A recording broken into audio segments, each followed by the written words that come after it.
Un segundito. Senador Petro. Sí, gracias, presidente. Es que, de todas maneras, usted está hablando del proyecto de reforma a la justicia, y si hay algo quebrado hoy profundamente es la justicia del país. La justicia no vista como simple aparato burocrático, administrativo, como un servicio organizado a nivel del Estado, sino la justicia como el concepto general que permite que una sociedad pueda convivir en paz. Sin justicia no hay paz, es una frase repetida una y mil veces, pero esa justicia no se refiere exclusivamente al aparato estatal, sino al concepto mismo sobre el cual se fundamenta una sociedad, construye sus normas de convivencia. Las normas de convivencia implican la justicia. Y hoy realmente el Senado de la República, yo no sé si qué tan conscientemente en manos de cada congresista acostumbrado a que sus votos son de la bancada o acostumbrado a que si tengo un contratico aquí, un contratico allá, entonces se vota con el gobierno como si fueran autistas, como si fueran zombies, y no se haya percatado de lo que significa haber votado en contra de la moción de censura de hoy. Como esto no se puede expresar en la plenaria porque la cortan abruptamente precisamente para que no haya expresiones, pues lo tengo que hacer aquí. Y es que el significado de la votación de hoy en la plenaria, el significado de avalar en la Comisión Segunda el ascenso del actual director de policía, ambas votaciones, mantener el ministro de Defensa y votar por el ascenso del actual director de policía, es como si el Senado de la República decidiera, señor presidente,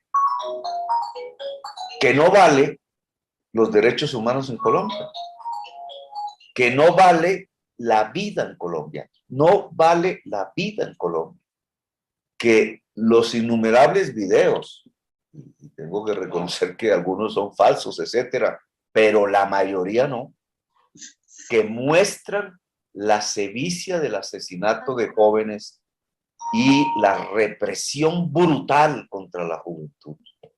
Senador Gustavo Petro. Permítame hablar, presidente. No, pero le quiero pedir un favor, le voy a dar el uso de la palabra para que culmine, pero permítame, digamos, para poderle dar una orientación al tema. Nosotros pues vamos a tener un punto aquí para proposiciones y para discutir los temas. Esta primera parte la hemos determinado para escuchar una serie de invitados que están hoy en la sala y básicamente, pues con la excusa y el respeto de los senadores que tendrán la posibilidad de preguntarles a los que están acá, porque de eso se trata, de conocer sus conceptos con reforma a la ley estatutaria, le podrán hacer todas las preguntas a quienes intervienen para que nos den claridad sobre cada uno de los puntos, pero con la venia de todos, pues los citamos a ellos para oírlos. Si usted quiere, una vez terminemos esta parte de escuchar a los invitados, y antes de continuar con los puntos del orden del día, pues ya nosotros podemos incluso darle la palabra para las proposiciones, las constancias, como ustedes quieran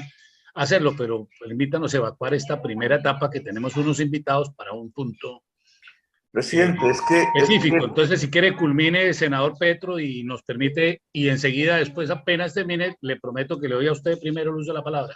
Gracias por su interrupción, presidente, pero termino, digamos, el significado político, histórico, ni siquiera político momentáneo, sino histórico, de lo que ha hecho el Senado de la República hoy, tanto en su comisión segunda como en la plenaria, es legitimar el asesinato en Colombia.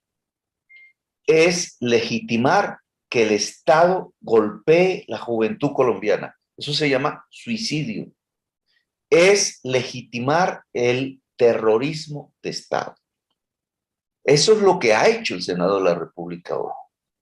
Y yo no sé con qué conciencia de cada parte de cada parlamentario, si es que realmente los contratos pesan tanto como para no reconocer lo que significa la historia. Pero un Senado de la República no podía hoy ponerse en esa conducta. Yo no digo que tomara una posición adversa al gobierno, sino que al menos sirviera de puente de comunicación social entre la protesta y el Estado. Eso era lo que le correspondía al Congreso. Pero lo que ha hecho el Congreso es quitarse su función de órgano independiente del Estado, pasarse y subordinarse a las órdenes del Ejecutivo, olvidando que esas órdenes del Ejecutivo son hoy por hoy una ruptura del Estado social de derecho. Son órdenes que tienen que ver con arrasar a sangre y fuego con la Juventud Popular de Colombia. Y ese no es el papel de un Senado. Ese no es el papel del legislativo. Con su debido respeto, ese no es el papel del liberalismo filosóficamente hablando, del progresismo, de la democracia. Y entonces yo dejo aquí mi indignación, porque realmente me siento indignado con esa actitud del Senado de la República. Es pues una moción de orden, y es que yo le solicité al secretario en una pasada plenaria aquí que me enviara el porcentaje de congresistas, en el Senado al menos, que han recibido ya la vacuna.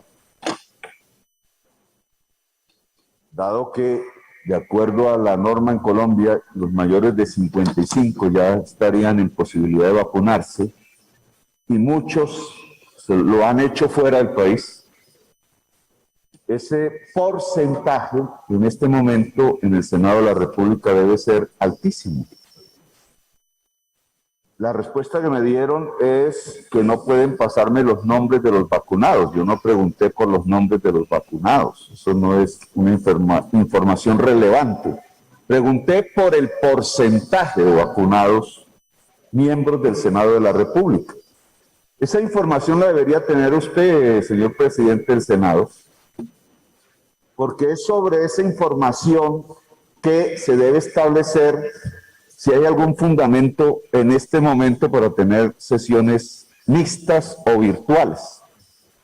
Si el porcentaje de senadores, cifra que no conozco, vacunados es alto, las sesiones ya deberían ser completamente presenciales.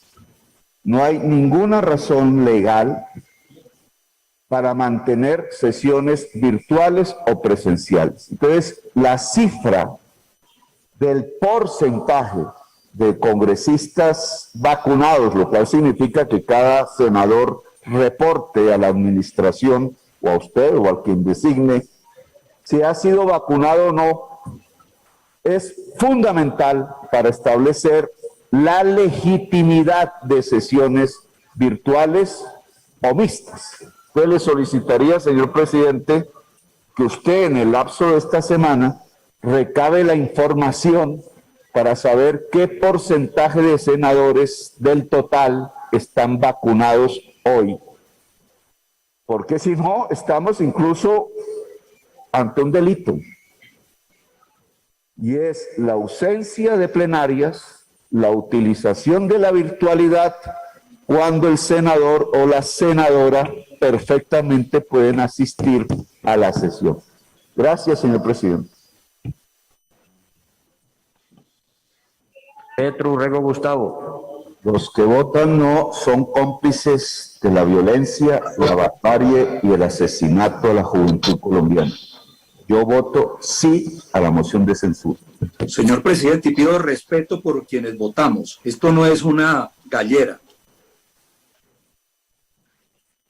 Pinto Hernández Miguel Ángel. ¿Tenemos que pedirles permiso? Voto no, señor secretario. Cepeda Castro Iván. El ministro Molano es responsable de crímenes de lesa humanidad. Voto sí. López Maya Alexander.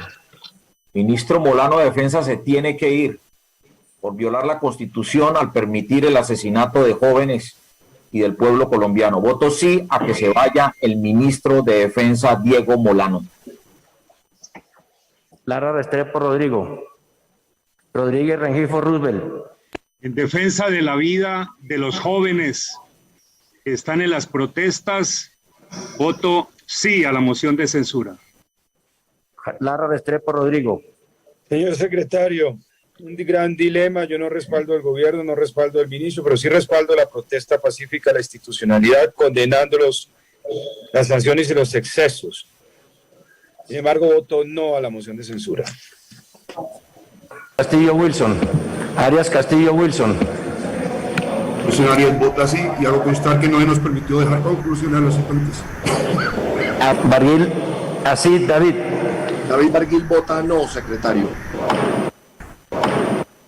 Carreras Montealegre Roy Leonardo.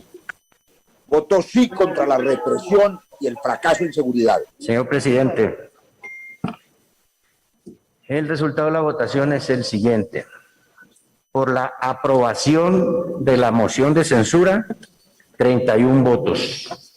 Y por la negación, 69 votos. La plenaria del